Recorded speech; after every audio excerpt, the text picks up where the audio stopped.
వాక్యాన్ని శ్రద్ధ కలిగి వినాలని ప్రభు పేరిట మనవి. పేజ్ నంబరు 15వ పేజ్ నంబరు 13వ అధ్యాయము ఆఖరి వచనం. వారి అవిశ్వాసమును బట్టి ఆయన అక్కడ అనేకమైన అద్భుతములు చేయలేదు. చాలు. చిన్న ప్రార్థన. పరిశుద్ధమైన మా తండ్రి, ప్రేమ కలిగిన మా ప్రభువా, నీ పాదాల చెంతలో కూడి చేరి నీ వాక్యాన్ని వినాలనుకుంటున్నాం. మా హృదయాలు మీరు తెరవ చేయండి, మా చెవులను కూడా మీరు తెరవ చేసి ఆనాడు హృదయం తెరిచి పౌలు గారు చెప్పిన బోధన వింటుంది. కాబట్టి తన కుటుంబాన్ని మారు మనసు ప్రదర్శించుకున్నది. కనుకనే వినటం వలనే సమస్తాన్ని జరుగుతుంది కదా ప్రభువా. నీ బిడ్డలని వాక్యాన్ని వినబోతున్నారు. నిలబడి నన్ను మరుగుపరచండి. నీ ఆత్మ నాలో ఉంచి కూర్చున్న వారితోనూ నాతో కూడా మీరు మాట్లాడమని క్రీస్తు నామమున అడుగుచున్నాము తండ్రి, ఆమేన్. ప్రభునందు ప్రియమైన దేవుని సంగమా, చదువుబడిన లేఖన భాగములో మత్తయి గారు యేసు ప్రభు యొక్క విధానాన్ని రాస్తూ ఉన్నాడు. ఏమని అంటే, వారి అవిశ్వాసమును బట్టి ఆయన అక్కడ అనేకమైన అద్భుతాలు చేయలేదు. చదువుకున్న లేఖన భాగంలో మానవుడికి దేవుడు అద్భుతాలు చేయాలి. అది ఎలాంటిదైనప్పుడు కూడా, ఎందుకంటే మానవుడు శక్తిహీనుడు దేవుని ఎదుట. అలాగే సాధారణ ముందు కూడా, అపవాది ముందు కూడా బలహీనుడే. బలహీనులుగా ఉన్నప్పుడు బలవంతులుగా ఉండాలి. పురుషులు బలహీనతులే, స్త్రీలు కూడా బలహీనమైన ఘటమే. వీరిద్దరూ కూడా బలహీనులే. బలహీనులుగా ఉన్నారు కాబట్టి దేవుడు ఒక అద్భుతాన్ని చేయాలి. చాలా విషయాలు ప్రభు దగ్గర పెడతాం, దేవుడు అద్భుతాలు చేయాలని.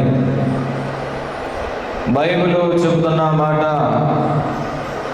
వారు అవిశ్వాసమును బట్టి అద్భుతాలు చేయలేదు. నీకు అద్భుతం కావాలి, అది ఏదైనా. ఇంటిలో చాలా సమస్యలు ఉంటున్నాయి. ఈ సమస్యలన్నింటికి పరిష్కారం యేసుక్రీస్తు దగ్గరే లభిస్తుంది. ఎంత ప్రయత్నం చేసినా చివరికి ఎన్ని ప్రయత్నాలు విఫలమైపోయినా యేసు ప్రభుని వేడుకుంటే ఆయన నీ జీవితంలో కార్యం చేస్తాడు. ఇది ప్రభు చెప్తున్న మాట. అయితే మొట్టమొదటిగా చదువుకున్న లేఖన భాగంలో వారి అవిశ్వాసము అని రాయబడి ఉంది. అవిశ్వాసం అనేది ఎవరు చూడగలుగుతారు? మానవుడు ఒక మానవుల్లో విశ్వాసాన్ని చూడలేడు. దేవుడే మానవుడిలో ఉన్న విశ్వాసాన్ని చూడాలి. ప్రైజ్ ది లార్డ్, హల్లెలూయా. ఎవరు చూడాలి? దేవుడే మానవుల విశ్వాసాన్ని చూడాలి. నీకు విశ్వాసం ఉందని నువ్వు అనుకుంటున్నావు, అది దేవుడిని బట్టి ఉంటుంది. దేవుడు ఆ విశ్వాసాన్ని చూసి నీలో కార్యం జరిగించాలి. కానీ బైబిల్ స్పష్టంగా చెబుతున్న మాట అవిశ్వాసము. ఇది నేర్చుకోదగ్గ విషయం. అవిశ్వాసము అద్భుతాలు జరగనివ్వకుండా ఆపుద్ది, కార్యాలు జరగకుండా ఆగుతుంది, స్వస్థతలు జరగకుండా ఆగిపోతాయి, దయ్యాలు పారిపోకుండా ఆగిపోయేది అవిశ్వాసాన్ని బట్టే. కాబట్టి మనందరం కూడా విశ్వాసం ఉంచాలి. హల్లెలూయా, ప్రైజ్ ది లార్డ్. విశ్వాసం అనేది మనలో ఉండాలి. నేను అడుగుతున్నాను, మీలో విశ్వాసం ఉందా? మీలో విశ్వాసం ఉందా అని అంటే ఎంతమంది చేయగలుగుతారు? నాలో విశ్వాసం ఉంది అని మీరు ఎప్పుడు రుజువు చేయగలుగుతారు? మీరు ఎప్పుడు దాన్ని నిర్ధారణ చేయగలుగుతారు నాలో విశ్వాసం ఉందని? ఒక సందర్భంలో యేసు ప్రభు దగ్గరికి వచ్చారు. ఇదిగో మేము విశ్వాసం లేకుండా ఉంటున్నాం, మాకు విశ్వాసాన్ని వృద్ధి పొందించండి, విశ్వాసములో బలవంతులుగా ఉండాలి, విశ్వాసములో అధికంగా ఉండాలి అని ప్రభు దగ్గరికి వచ్చి అడిగారు. ఏమని? విశ్వాసములో బలహీనమైపోయాం, మా విశ్వాసాన్ని వృద్ధి పొందించమని అడిగాడు. అలాంటి సందర్భంలో యేసు ప్రభు ఒక మాట చెప్పాడు. ఆవగింజంత, ప్రైజ్ ది లార్డ్, ఆవగింజంత విశ్వాసం నీకుంటే ఈ సముద్రమును పడద్రోయుటకు అధికారము నీకు అనుగ్రహించబడుతుంది అన్నాడు. ప్రైజ్ ది లార్డ్, హల్లెలూయా. అంటే ప్రభు మనకు అవకాశం ఇచ్చాడు. ఆయన కార్యము చేయటానికి, ఆయన మన జీవితంలో అద్భుతాలు చేయాలంటే, ఆశ్చర్యమైన కార్యాలు చేయాలంటే, సూచక క్రియలు చేయాలంటే మనలో విశ్వాసం ఉండాలి. మనలో విశ్వాసం ఉండాలి. అది నీ మీద ఆధారపడింది. చాలా కాలం నుండి ప్రార్థన చేసుకుంటున్నారు, దేవుని యొక్క చూస్తున్నారు, కానీ ఏమి లేకుండా అయిపోయింది? విశ్వాసం లేకుండా అయిపోయింది. కాబట్టి కార్యాలు జరుపుకోకుండా ఆగిపోయినాయని బైబిల్ చెప్పింది. మళ్ళీ చదవండి, 13వ అధ్యాయం ఆఖరి వచనం. వారి అవిశ్వాసము వలన అద్భుతాలు చేయలేడు. హల్లెలూయా. మనం అంటున్నాం, నా జీవితంలో దేవుడు కార్యం చేయలేదు. సుమారుగా 4-5 సంవత్సరాల నుంచి ప్రార్థన చేస్తున్నాను, కార్యం జరగట్లేదు. లేకపోతే సంవత్సరం నుండి ప్రార్థన చేస్తున్నాను, ఏది ఎక్కడ నాకేం కనిపించట్లేదు.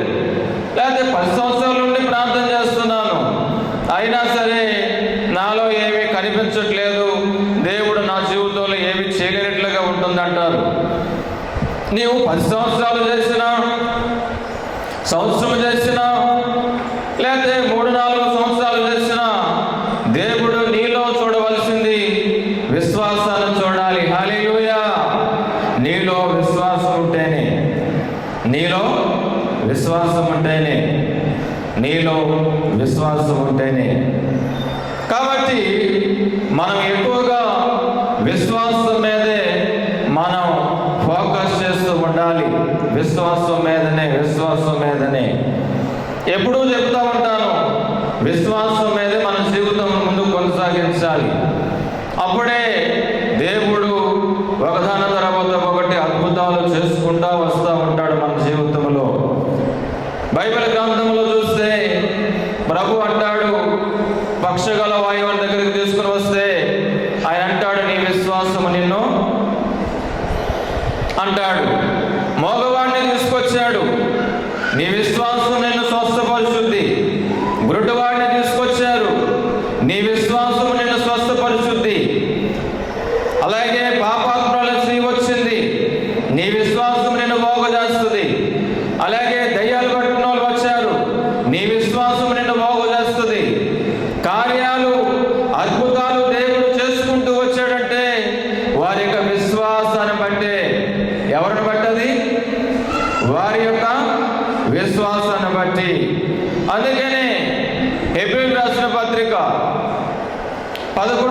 అధ్యాయము. ఎవరైనా దేవుని దగ్గరకు వచ్చి ఒక అద్భుతాన్ని చేయమని మీరు అడిగితే ప్రభు అంటాడు, ఆ మాట మీరు నమ్మాలి అని అంటాడు. చూడండి 11వ అధ్యాయము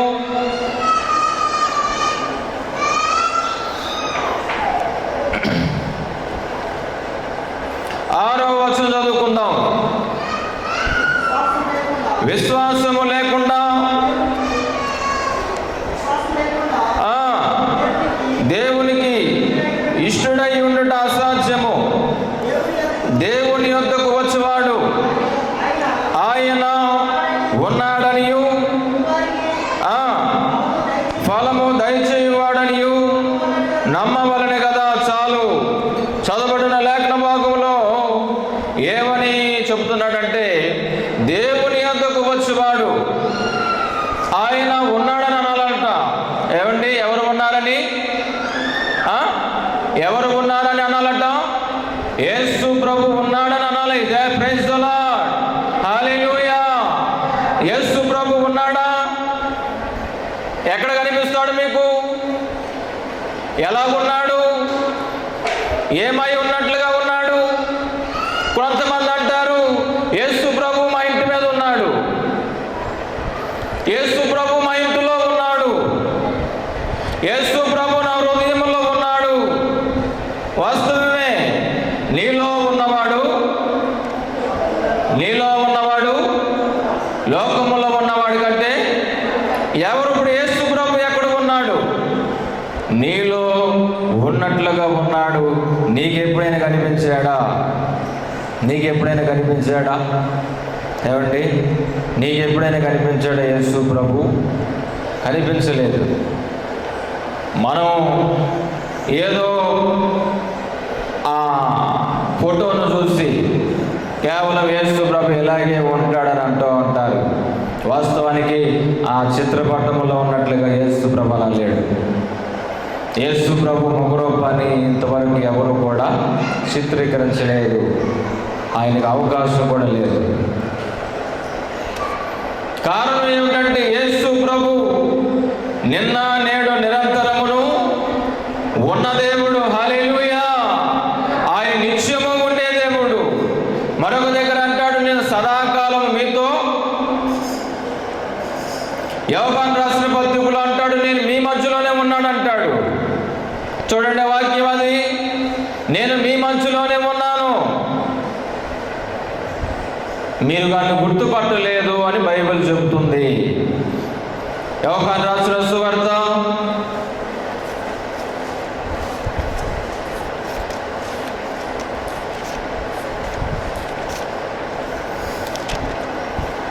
1వ అధ్యాయము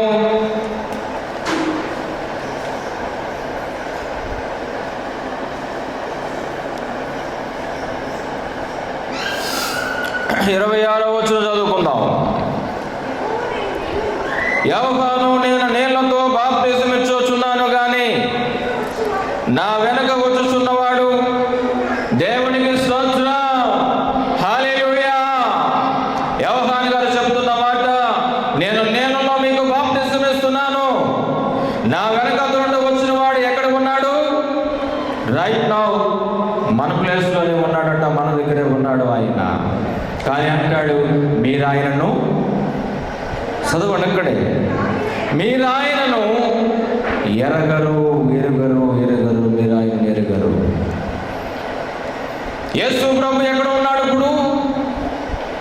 నిశ్చయముగా నేను మీ మధ్యలోనే ఉన్నాను. లోకరాజుల సువార్తలు అంటాడు, ఇదిగో అక్కడ ఉన్నాను, ఇక్కడ ఉన్నానని వెళ్ళొద్దు.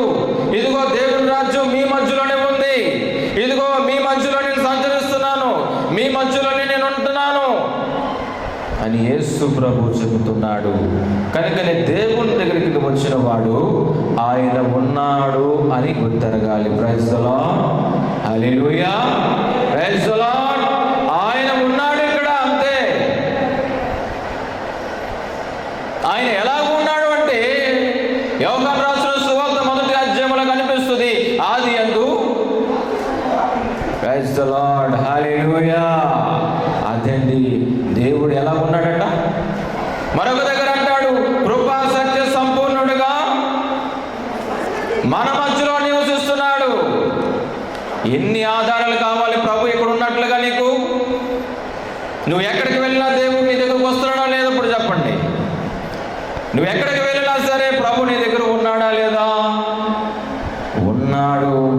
నీవు ఆయన గుర్తెరగవు, నీవు ఆయనను కనుగొనవు, నీవు ఆయనను ఎరుగవు. కాబట్టి నీలో విశ్వాసం లేదు. వాస్తవానికి ప్రభు ఉన్నాడా అని మనల్ని ఎవరైనా అడిగి, ఒకవేళ ఉన్నాడు అని అంటే చూపించండి అని అడుగుతారు మనల్ని. ఏమన్నా అంతేనా? చూపించండి అడుగుతారా లేదా? మరి ఎట్లా చూపిద్దాం వాళ్ళకి? ఏ విధంగా చూపించాలి? ఏ విధంగా చూపించాలి ఆయనకి వాళ్ళకి? ఒకవేళ ఎవరైనా అడిగి, యేసు ప్రభు చనిపోయాడు కదండి 2000 సంవత్సరముల క్రిందట, మరి ఆయన బ్రతికాడని మీరు ఎట్లా చెబుతున్నారు? చచ్చిపోయినాడు బ్రతకలేదు కదా ఇంతవరకు చరిత్రలో, మరి ఆయన బ్రతికినట్లుగా మీ రుజువు ఏంటి అని అడిగితే మీరేం చెప్పాలి? మీరేం చెప్పాలి? మీరు నేర్చుకోవాల్సింది ప్రభు ఉన్నాడు అని వారికి తెలియజేయాలంటే మొట్టమొదటిగా ఆధారం మీ సాక్ష్యం. హల్లెలూయా, ప్రైజ్ ది లార్డ్. ఏంటది? మీ సాక్ష్యం చెప్పాలి. అది దేవుడు ఉన్నాడు అని రుజువు. అది బైబిల్ గ్రంథం మొత్తం తిరగేసి దేవుడు ఉన్నాడంటే ఎవరు నమ్మరు. బైబిల్ గ్రంథములలో మాటలన్నీ తిరగేసి ఇదిగో ఈ వాక్యములు ఎలాగ ఉంది, లోక రాసిన సువార్తలు ఎలాగ ఉంది, ఇదిగో ఏప్రిల్ రాసిన పత్రికలు ఎలాగ ఉంది, మధ్య రాసిన సువార్తలు ఎలాగ ఉందంటే వాక్యాన్ని బట్టి నమ్మేవాళ్ళు లేరు ఈ రోజుల్లో. నీ సాక్ష్యాన్ని బట్టి నమ్ముతారు దేవుడు ఉన్నాడని. 2000 సంవత్సరముల క్రిందట యేసు ప్రభు చనిపోయాడు. ఆయన నిన్న నేడు నిరంతరం ఉన్నాడంటే ఆయన నీ జీవితంలో కార్యము చేశాడనే కదా. నీ జీవితంలో కార్యం చేయకపోతే ఆయన లేడని అర్థం. ఆయన ఉన్నాడు అని అంటే నీలో కార్యము జరిగింది. రక్షణ సాక్ష్యాన్ని అద్భుతం నీకు. కనుకని దేవుడు ఉన్నాడు అని నమ్మాలంట. రెండవది, ఆయన యొద్దకు వచ్చే వారికి, ఇప్పుడు చదవండి ఏప్రిల్ రాసిన పత్రిక 11 దేవుని యొద్దకు వచ్చేవాడు తాను వెతుకు వారికి ఫలము దయచేయమని విశ్వాసమును బట్టి. చాలు చాలు చాలు చదువుకున్న లేఖన భాగంలో మనం చూస్తున్నాం. ఆయన ఉన్నాడు అని మనం అనాలి. ఏమండి? ఎవరున్నారు? ఎక్కడున్నాడు యేసు ప్రభు? నిత్యముగా నా పక్కనే ఉన్నాడు, మీ పక్కనే ఉన్నాడు, మన మధ్యలోనే ఉన్నాడు. ఆయన అద్భుతాలు చేసే దేవుడు. ఏమండి? యెషయా రాసిన గ్రంథం 9వ అధ్యాయం 6వ వచనంలో ఎవరంటే ఆయన ఆశ్చర్యకరుడు, అద్భుతకరుడు, ఆలోచనకర్త, నిత్యుడగు తండ్రి, సమాధానకర్త, బలవంతుడైన దేవుడని ఆయనకు పేరు. ప్రైజ్ ది లార్డ్, హల్లెలూయా. మీరు ఎప్పుడైనా గుర్తు పెట్టుకోవాలి, దేవుడు అద్భుతాలు చేసే దేవుడు. మరెవరూ లేరు ఈ భూలోకంలో అద్భుతాలు చేసేవారు, ఆశ్చర్య కార్యాలు చేసేవారు ఎవరూ లేరు, ఆత్మీయంగా కార్యాలు చేసేవారు ఎవరు లేరు. పడిపోయిన జీవితాలు కట్టాలంటే ఒక అద్భుతం జరగాలి. అది యేసుక్రీస్తు దగ్గరనే. ఆయన దగ్గరికి వచ్చిన వాడు ఆయన ఉన్నాడని అనాలి మీరు. ఆయన మీ మధ్యలోనే ఉన్నాడు, మీరు దాన్ని గుర్తెరగాలి. ఇప్పుడు యేసు ప్రభు ఎలా ఉన్నాడంటే వాక్యమై ఉన్నాడు. హల్లెలూయా. ఎలా ఉన్నాడు ఇప్పుడు ఆయన? వాక్యమై ఉన్నాడు. మీరు ఈ బైబిల్ పట్టుకుని చేత పట్టుకుని వచ్చినప్పుడల్లా కూడా ఎవరు ఉంటున్నారు దీంట్లో? ఎవరున్నారు దీంట్లో? ఎవరు ఉన్నారు? ఇది యేసు ప్రభు కార్యాలు దీంట్లో ఉన్నాయంటే ఆయన కూడా ఇందులో ఉన్నాడు.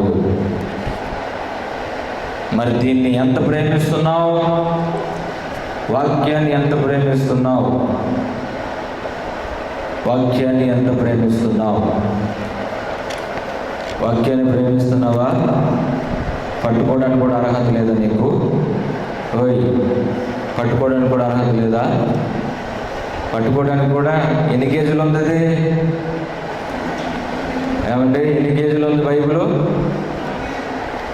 ఎన్ని కేజీలు అండి బైబిల్? సుమారుగా 10 కేజీలా? చెప్పండారా, ఎన్ని కేజీలు ఇది? అర కేజీ ఉంటుందని చెప్తున్నాడు మన కిషోర్ బాబు. మరి అర కేజీ దాన్ని పట్టుకోకపోతే మరి నీవు 35 కేజీలు, 40 కేజీలు, 50 కేజీలు, 100 కేజీలు కలిగిన నిన్ను భూమి మోస్తుందంటే ఎవరిది? అది ఎవరు కలగజేశారు దాన్ని? నిశ్చయముగా నేల విడిచిపోతే నువ్వు ఎక్కడికి వెళ్తావు? దీన్ని మోయటానికి భారం, దీన్ని చదవటానికి భారం, దీన్ని నెమరు వేయటానికి కష్టం. మరి ఇంకెప్పుడు బాగుపడతావు? దేవుడు ఎక్కడ ఉన్నాడు? ఇప్పుడు దేవుడు ఎక్కడ ఉన్నాడు అంటే ఆయన వాక్యమై ఉన్నాడు. హల్లెలూయా! ఆ వాక్యమే శరీరధారికి భూమి మీదకి వచ్చింది. ఆయన ఉన్నాడు. ఉండాలంటే నేను చదవాలి. వాక్యాన్ని చదవండి. యోహాను రాసిన సువార్త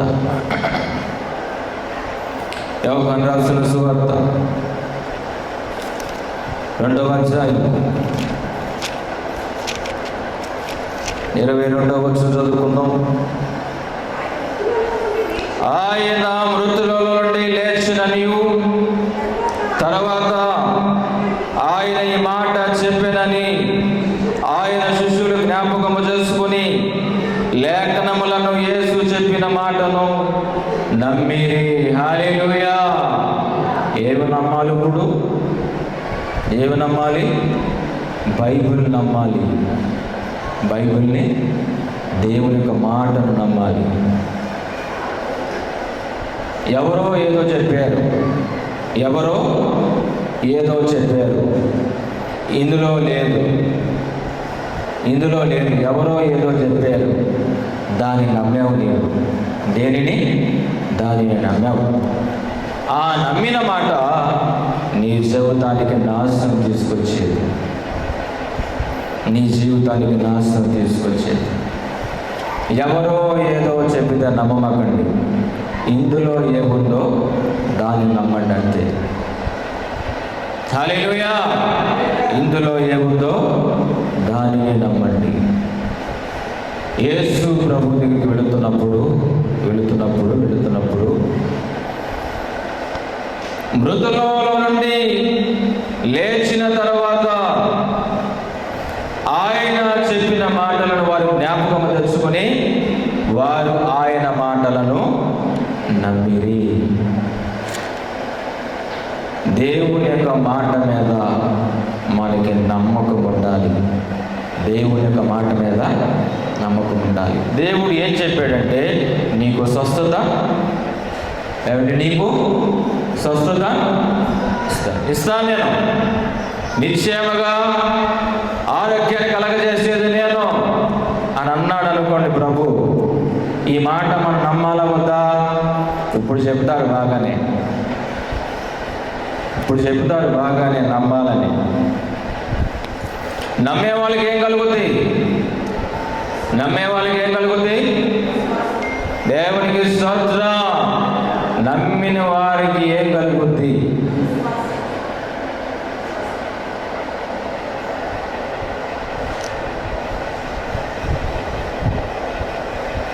యేసు ప్రభు కూడా చెప్పాడు, మీరు నన్ను నమ్ముతున్నారు కదా, నాకు శ్రమలు సంభవిస్తాయి, మీరు కూడా ఆ శ్రమల్లో నిలవాలని చెప్పాడు. Praise the lord. హల్లెలూయా! నమ్మిన వారి పట్ల శ్రమలు ఎక్కువగా విస్తరిస్తాయి. ఒక సేవకులు చెప్పారు నాకు, వాక్యాన్ని కనుక మనం పాటిస్తానంట, వాక్యానుసారమైన జీవితంలోనికి దేవుడు మనం తీసుకెళ్తాడట. వాక్యానుసారమైన జీవితంలోనికి మనం తీసుకుని వెళ్తాడంటే దేవుని యొక్క వాక్యంలో ఏదైతే రాయబడి ఉన్నదో అవన్నీ కూడా మన జీవితంలోకి వచ్చేస్తాయట, మన వాక్యానుసారంగా నడుస్తే. కానీ మనకు వాక్యం అనేది కొంచెం దూరం సమయం లేదు. ఏమి లేదు? ఏమిటంటే ఏమి లేదు? సమయము లేదు. కాబట్టి దీన్ని ఎక్కువగా ఇంట్రెస్ట్ పెట్టడం, నిర్లక్ష్యం చేస్తూ ఉంటాం. ఒక దగ్గర అంటాడు, వాక్యము నీ అంత ఉండగానే దానిని నీవు పట్టుకోమంటాడు. వాక్యము నీ అంత ఉండగానే దానిని గట్టిగా చేపట్టుకోనని అంటాడు. కనుక నేను ప్రియమైన దేవుని బిడ్డలారా, మొట్టమొదటిగా ప్రభు ఉన్నాడు అని రుజువు ఏంటంటే ఆయన బైబిల్, దేవుని యొక్క మాట. ఆయన మాటలో ఏముందట? శక్తి ఉంది. హల్లెలూయా! మాటలో ఏముంది? శక్తి ఉంది. మీరు అనండి, ఆకాశం కలుగును కాక మీరు అనండి.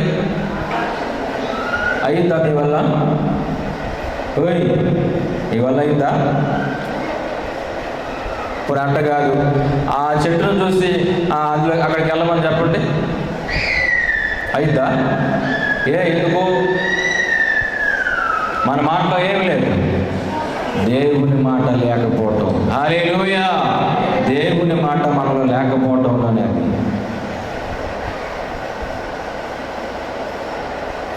యేసు ప్రభు యొక్క మాటలో జీవము కలిగిన మాటలు అవి. ఆకాశము కలుగునుగాక అంటే కలిగిపోయింది అది. అన్ని నోటి మాటతో కలిగించిన దేవుడు మానవుడు మాత్రం నోటి మాటతో కలిగించలేదు.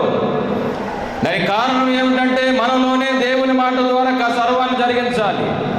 హల్లెలూయా! ఆకాశం కలుగునుగాక అంటే కలిగిపోయింది. వెలుగు కలుగునుగాక అంటే వెలుగు కలిగింది. చీకటి కలుగునుగాక అంటే చీకటి కలిగింది. భూమి కలుగునుగాక అంటే భూమి కలిగింది. వృక్షముల నుంచి చెట్లు కలుగునుగాక అంటే చెట్లు కలిగినాయి. జంతువులు కలుగునుగాక అంటే భూమి అంటే జంతువులు కలిగినాయి. అన్నీ కూడా దేవుడు తన నోటి మాట సృజించాడు. మానవుడు మాత్రం సృజించలేకపోయాడు. దానికి కారణం ఏమిటంటే మానవుడిలో మనలోని దేవుని మాటను, దేవుని చిత్తాన్ని నెరవేర్చాలి. మనం మత్తయి రాసిన సువార్త 6వ అధ్యాయం అంటది, ఆయన నోటి మాటల వలన దెయ్యములను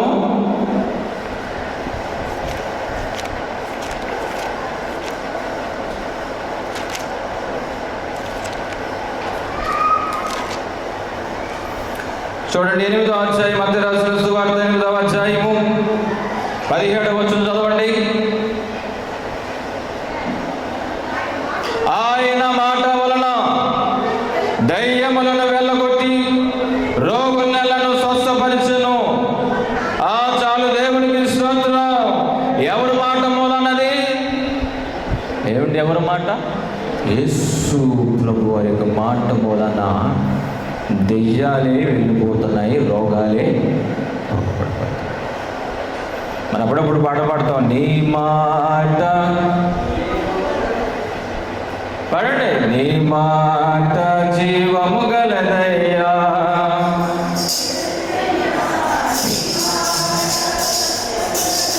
పాడాలి ఇక దేవుని మాటలు ఇవన్నీ.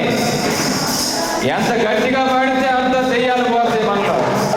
నీ మాట జీవము గలదయ్యా, మార్పు లేనిదయ్యా, నీ మాట జరుగునయ్యా.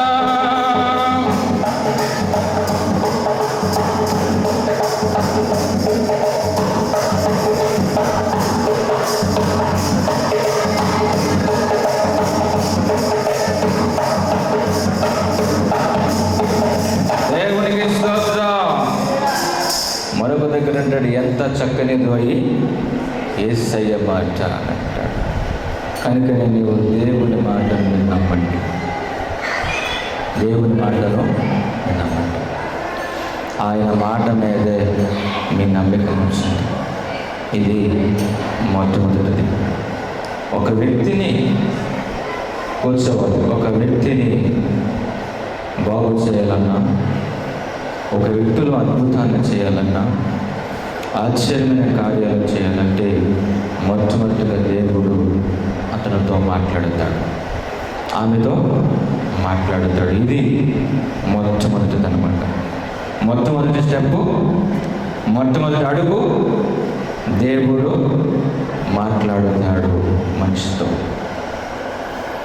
ఆ మాటే మనం నమ్మాలి, ఆ మాటే మనం నమ్మాలి, ఆ మాట మనం నమ్ముకోవాలి. ఆ మాట మనలను జీవింపజేస్తుంది. కనుకనే ప్రియమైన దేవుని బిడ్డలారా, వారి అవిశ్వాసం వలన ఆయన అద్భుతమైన కార్యాలు అక్కడ చేయలేదు. నీ జీవితంలో మరి ఎంతకాలం నుండి నువ్వు బాధపడుతున్నావు నాకైతే తెలియదు, కానీ సమస్తాన్ని ఎరిగిన దేవుడు మనం చూస్తూ ఉన్నాడు. ఆయన మాట మీద నీవు నమ్మాలని బైబిల్ చెప్తుంది. కనుకనే ఈ వాక్యం, ఈ బైబిల్లో ఉన్న మాటలన్నీ కూడా నమ్మదగినవే. ఏమిటి? ఈ మాటలన్నీ కూడా నమ్మదగిన మాటలే. ఇవన్నీ మీరు నమ్మండి, నమ్మండి, నమ్మండి. విశ్వాసం ఉంచండి దేవుని మాట మూలన. రెండవ చూద్దాం,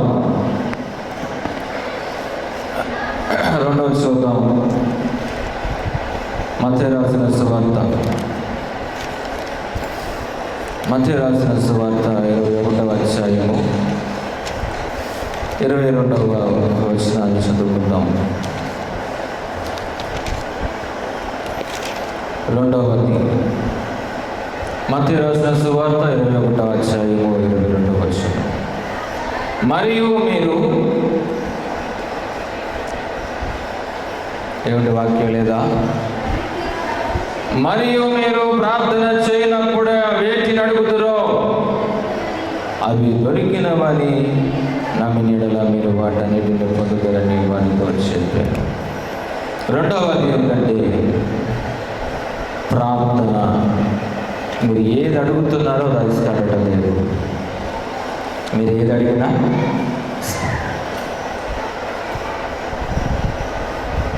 అడిగిన వారికి అవసరత తీర్చును, వెదకిన వారికి నిరతంబు దొరుకును. అడిగిన వారికి అవసరత తీర్చును, వెదకిన వారికి నిరతంబు దొరుకును.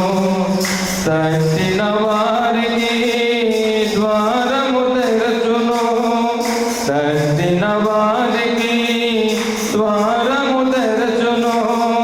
నమ్మిన వారికి రక్షణ దొరుకును, నమ్మిన వారికి రక్షణ దొరుకును. పగిలిన హృదయముతో పడినా, విరిగిన మనసుతో వేడినా, పగిలిన హృదయముతో పడినా. దేవునికి స్తోత్రం, దేవునికి స్తోత్రం. రెండవది, మీరు ప్రార్థన చేసినప్పుడు ఏది అడిగితే అది నమ్మాలి, అప్పుడు ఆయన అది మీకు అనుగ్రహిస్తాడని దేవుని యొక్క వాక్యం స్పష్టంగా చెబుతుంది. ఒకటి, దేవుని మాట మీద మనం విశ్వాసం ఉంచాలి. అందుకనే వినుట వలన విశ్వాసం కలుగుద్ది అని అంటాడు బైబిల్లో. రెండవది, ప్రార్థన చేసినప్పుడు కల్లా ఏది అడిగితే అది నీకు అనుగ్రహిస్తాడట దేవుడు. ఒకనొక సమయంలో ఒక ఆయనకి దయ్యం పట్టింది. వారి తల్లిదండ్రులు యేసు ప్రభు యొక్క శిష్యుల దగ్గరికి తీసుకుని వచ్చారు.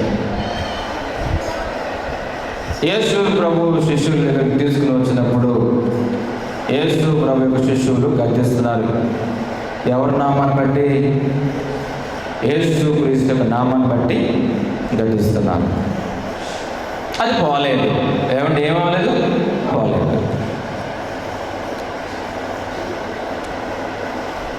మరి యేసు క్రీస్తు యొక్క నామాన్ని బట్టే కదా శిష్యులు ఆ దెయ్యాన్ని గద్దించారు, అది పోలేదు. మరి ఎందుకు పోలేదు అది? అప్పుడు చెప్పాడు, మీలో నా వాక్యము లేదని మొట్టమొదటిగా చెప్తాడు. రెండవది, మీరు ప్రార్థన చేయలేదు అని అంటాడు. ప్రార్థన చేయలేదు అని దేవుని యొక్క వాక్యం స్పష్టంగా మనకు కనిపిస్తుంది. యేసు ప్రభు దగ్గరికి తీసుకుని వచ్చారు. అయ్యా, నీ శిష్యుల దగ్గరికి నేను తీసుకుని వచ్చాం, కానీ వారు దాన్ని పోగొట్టలేకపోయారు. మరి మీరైనా దీన్ని పోగొట్టనంటే వెంటనే యేసు ప్రభు ఆ మాటను గర్జించగానే ఆ చీకటి బయటికి వెళ్ళిపోయిన తర్వాత ఆ చిన్న బాబుని వాళ్ళ తల్లిదండ్రులకు అప్పగించాడు. అప్పగించి వారిని పంపివేసిన కాసేపటికి శిష్యులు యేసు ప్రభు దగ్గరికి వచ్చి అడిగారు, అయ్యా, మేము ఎందుకు ఆ దెయ్యాన్ని వెళ్ళగొట్టలేకపోయాం అంటే అప్పుడు ఆయన అంటాడు, మీరు ప్రార్థన చేయలేకపోవటం మూలానే అని అంటాడు.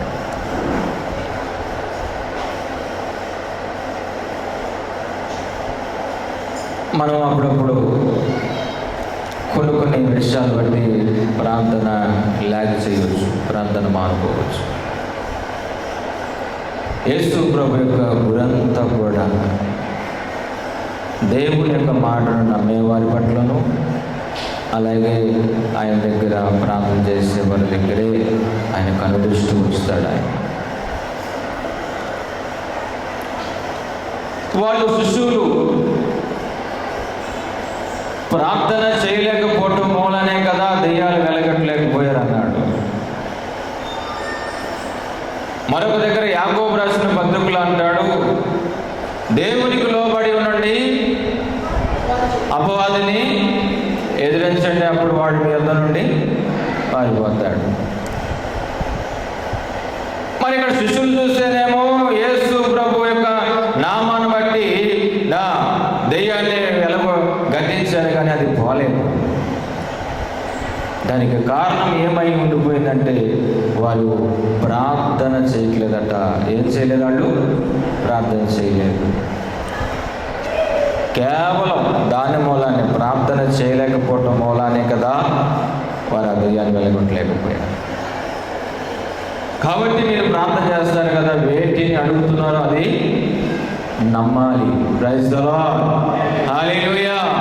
ప్రార్థన చేసినవన్నిటినీ నమ్మాలి. నమ్మితే దేవుడు కార్యము చేయగలిగే శక్తివంతుడు ఆయన. నీవు అపనమ్మకంగా ఉంటే అది కార్యం ఎన్నటికీ జరగదు.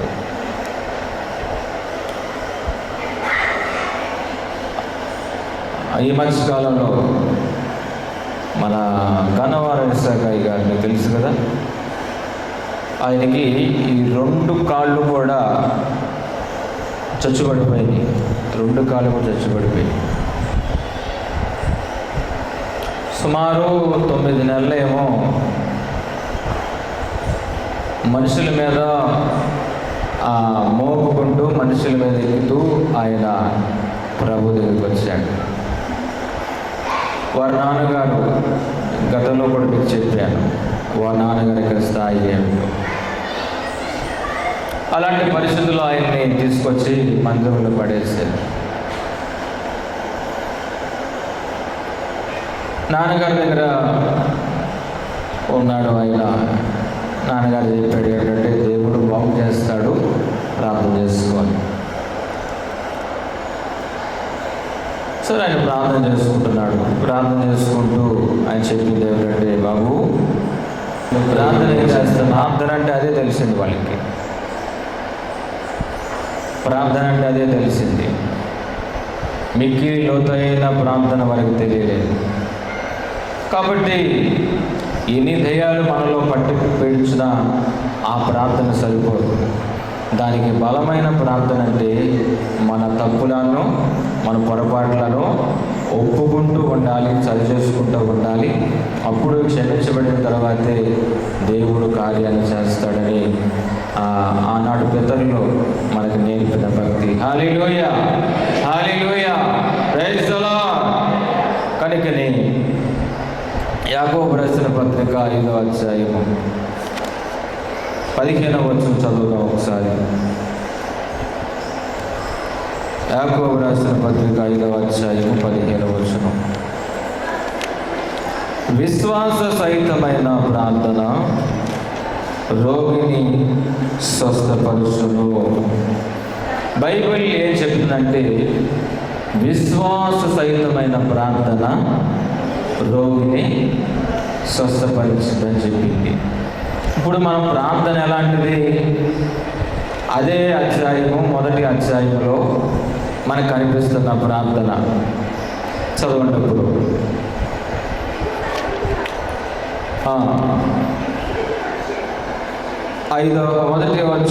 మొదటి అధ్యాయము 5వ వచనం. మీలో ఎవరికైనాను జ్ఞానము కొద్దుగా ఉన్న యెడల అతడు దేవుణ్ణి అడగవలెను, అప్పుడు అది అతనికి అనుగ్రహింపబడను. ఆయన ఎవరిని గద్దింపక అందరికీ ధారాళంగా దయచేవాడు. అయితే అతడు ఏమాత్రము సందేహింపక విశ్వాసముతో అడగవలెను. సందేహించేవాడు గాలి చేత రేపబడి ఎగురుపడు సముద్ర తరంగాన్ని పోలి ఉన్నాడు. అట్టి మనుషుడు దిమనస్కుడై తన సమస్త మార్గముల యందు అస్థిరుడు కనుక ప్రభు వలన తనకేమైనా దొరుకునని తలంచుకొనరాదు. చాలు చదువుకున్న లేఖన భాగంలో యాకోబు చెప్తున్న మాట ఏంటంటే, దేవుని వలన ఏదైనా కార్యము జరగొద్దని మీరు తలంచొద్దు అంటాడు.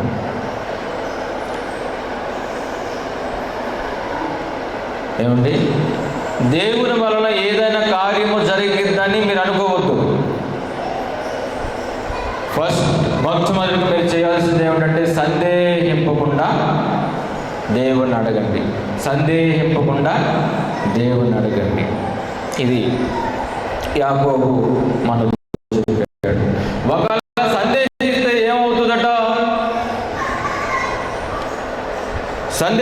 ఏమవుతుందని బైబిల్ చెప్పింది. గాలి చేత రేపబడి ఎగిరిపడు సముద్ర తరంగమును పోలి ఉన్నాడు. ప్రైజ్ ది లార్డ్, హల్లెలూయా. ఒకటి, విశ్వాసములో స్థిరులైపోవాలంటే దేవుని యొక్క వాక్యాన్ని నమ్మాలి. రెండవది, మనం ఏదైనా అడిగినా అది దేవుడు అనుగ్రహిస్తాడని నమ్మి ప్రార్థన చేయాలి. మూడవది, భయపడుకోకుండా ప్రార్థన చేయాలి. భయపడుకోకుండా ముందుకు నడవాలి. ఆ రెండు ఉన్నాయి. కానీ నీ నిజ జీవితంలో భయం ఉండదు, నీకు ఉంటుంది. ఎంత వాక్యాన్ని నెమరు వేసినా, ఎంత గంటలు కొద్ది ప్రార్థన చేసినా నీలో ఉన్న భయం మాత్రం బయటికి పోవట్లేదు. అలాంటి భయం సందేహింపు ద్వారా భయం అనేది మనసులోకి వస్తుందట.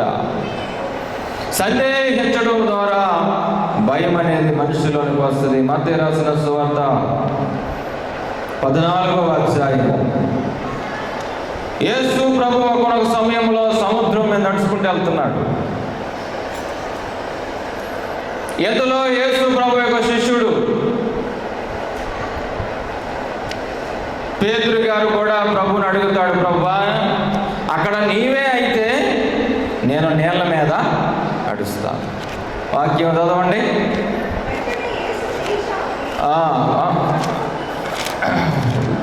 అడుగుతాడు కదా.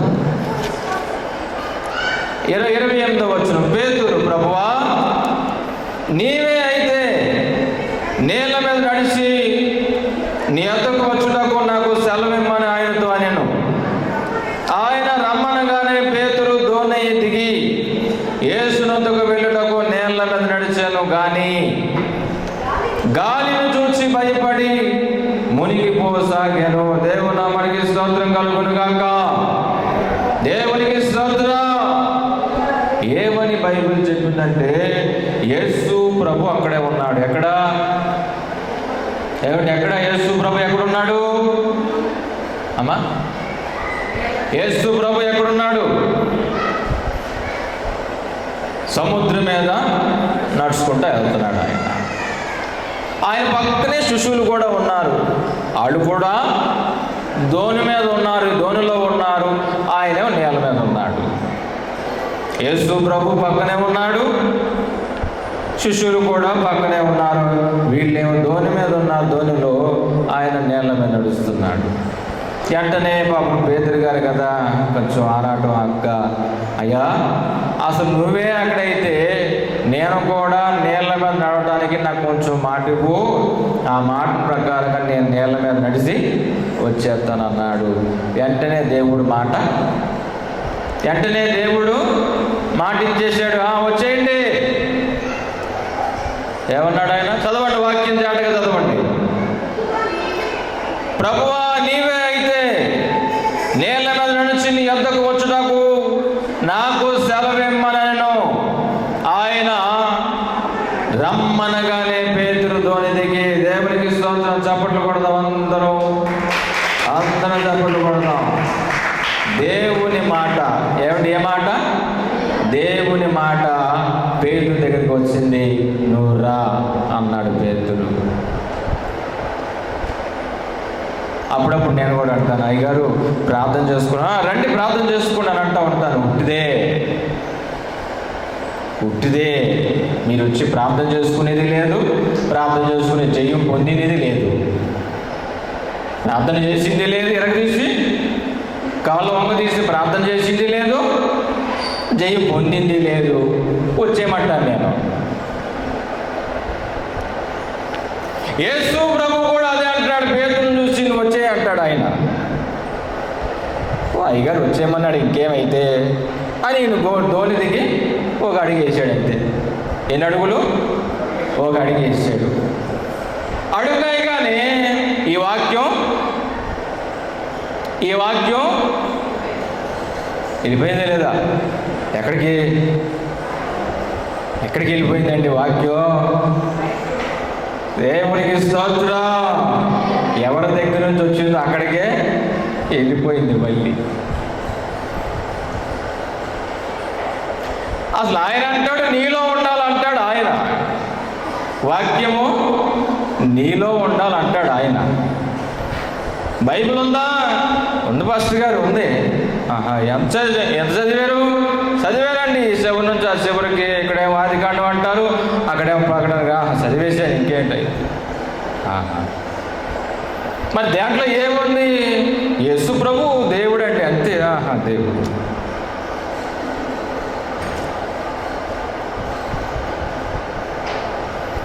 నీలో ఉండాలి వాక్యం. హల్లెలూయా.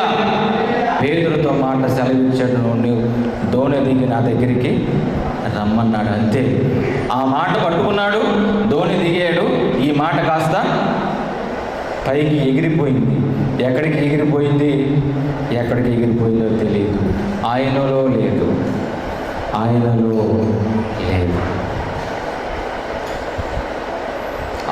ఆయన వాక్యం నీలో లేకపోతే దానివల్ల ఉపయోగం ఏముంది?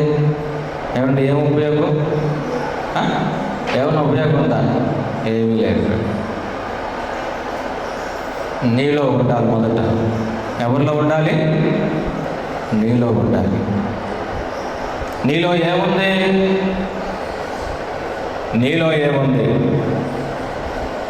అసలు ఏమైనా ఉందా నీలో? ఏమి ఉండదు మన దాంట్లో.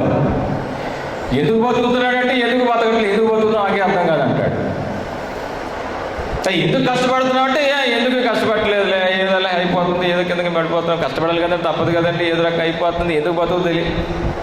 జీవితం మీద ఒక ఆశ ఉండదు, దేవుని మీద ఒక ఆశ ఉండదు, కుటుంబం మీద ఒక శ్రద్ధ ఉండదు.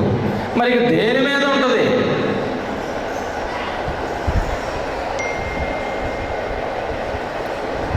వాక్యము నీలో పెట్టుకోండి. ఏమంటే ఏం పెట్టుకోవాలి మనలో? మా ఆయన ఎక్కడ తిరుగుతున్నాడో, సరిగ్గా డ్యూటీ చేస్తున్నాడంటవా? మా ఇంట్లో మా ఆవిడ ఏం చేస్తుందో, ఇంట్లో ఉంటుందా లేకపోతే ఈదులు ఎవరు తిరుగుతుందా, పక్కంతో మాట్లాడుతుందా, లేకపోతే ఎవరితో ఫోన్లో మాట్లాడుతుందా? నీలో ఏముంది? అంటూ ఏముంది చెప్పండి. రా, వాక్యం ఉన్నవాడు సందేహించకూడదని బైబిల్ చెప్పింది. వాక్యం ఉన్నవాడు సందేహించడట, సందేహం అనేది తెచ్చుకోడట. మనలో వాక్యం లేకపోతే ఇలాంటి పిచ్చి పిచ్చి ఆలోచనలు వస్తాయి. ఏంటండి? మనలో వాక్యం లేకపోతే ఇలాంటి పిచ్చి పిచ్చి వస్తాయి. ఈ పిచ్చి పిచ్చి మనుషుల్ని పిచ్చోళ్ళు చేసి మంత్రాలు కట్టించుకుని తంత్రాలు చేసి ఆఖరికి మాయలోళ్ళ చేతిలో పడతారు వెళ్ళి. అప్పుడు పాట పాడుకోవాలి, మాయాలోకం, ఇదంతా మాయాలోకం అని పాట పాడుకోవాలి. తర్వాత పిచ్చి పిచ్చి ఆలోచనలు ప్రక్కన పెట్టి నీలో నీ వాక్యాన్ని, దేవుని యొక్క వాక్యాన్ని పెట్టు. అప్పుడు పేతురు అదే అంటాడు. ఆయన చక్కగా ఒక చక్కని మాట చెప్పాడు, రమ్మన్నాడు ఆయన, అంతే, అంతవరకు ఇంకేం చెప్పలేదు.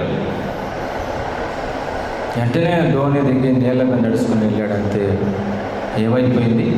గాలి సముద్ర తరంగాన్ని రేపిందట. ప్రైజ్ ది లార్డ్, హల్లెలూయా. సముద్ర తరంగాన్ని గాలి రేపిందంతే. వాక్యం ఎట్టిపోయిందో తెలియదు, ప్రార్థన ఎట్టిపోయిందో తెలియదు, విశ్వాసం ఎట్టిపోయిందో తెలియదు, పాస్టర్ గారు ఎట్టిపోయాడో తెలియదు. ఇక అన్నీ పోయింది. ఎదుటిగా ఒకటే కనిపించింది, గాలి. అక్కడ యేసు ప్రభు ఉన్నాడా లేదా? చెప్పాలి, యేసు ప్రభు ఉన్నాడా లేదా? ఏమండి, యేసు ప్రభు ఉన్నాడా లేదా? ఏమండి రామమ్మ గారు? ఉంటాడు, యేసు ప్రభు ఉంటాడు. మరి భయం ఎందుకో? దేని చూసి భయం? పేతురు గారు దేని చూసి భయపడ్డాడు? గాలిని చూసి భయపడిపోయాడు. నేనేమో వ్యాధులను చూసి భయపడిపోతున్నాను. నేను ఈయన ఎక్కడ చచ్చిపోతానని. దేని చూసి? వ్యాధులను చూసి నేను భయపడిపోతున్నాను.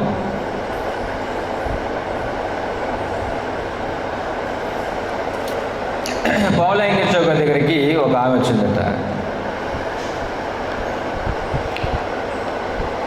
వచ్చి అంటుందట, అయ్యగారు ఈరోజు మా ఇంటికి భోజనం చేయడానికి రండి అని చెప్పి అయ్యగారిని వాళ్ళ ఇంటికి తీసుకెళ్ళిందంట. ఆ ఇంటిలో ఆ యజమానుడు లేడు. ఏమంటే ఎవరు? ఆ ఇంటిలో యజమానుడు లేడు. అయ్యగారు మాత్రం వెళ్ళాడు. ఆ గారేమో అన్నం వండుతుంది. వండిన తర్వాత ఆ గారు ఇంకా చూస్తున్నాడట ఈ పాస్టర్ గారు. మరి అనుమానం కదా, ఏమండి? మరి అనుమానం కదా. ఈ పాస్టర్ గారు ఆమె ఇంకా చూస్తున్నాడట. పని చేస్తుందంట, అటు ఇటు తిరుగుతుందంట. ఈలోపు పిలిచాడంట పాస్టర్ గారు, అమ్మా నువ్వు భోజనం వండొద్దు, కానీ భోజనం వండొద్దు, పక్కన పెట్టు. నిన్ను తేలిగా చూసి నా హృదయంలో ప్రార్థన చేస్తూ ఉండగా నిన్ను తేరు చూస్తున్నప్పుడు నీలో ఏదో భయాన్ని కనిపిస్తుంది.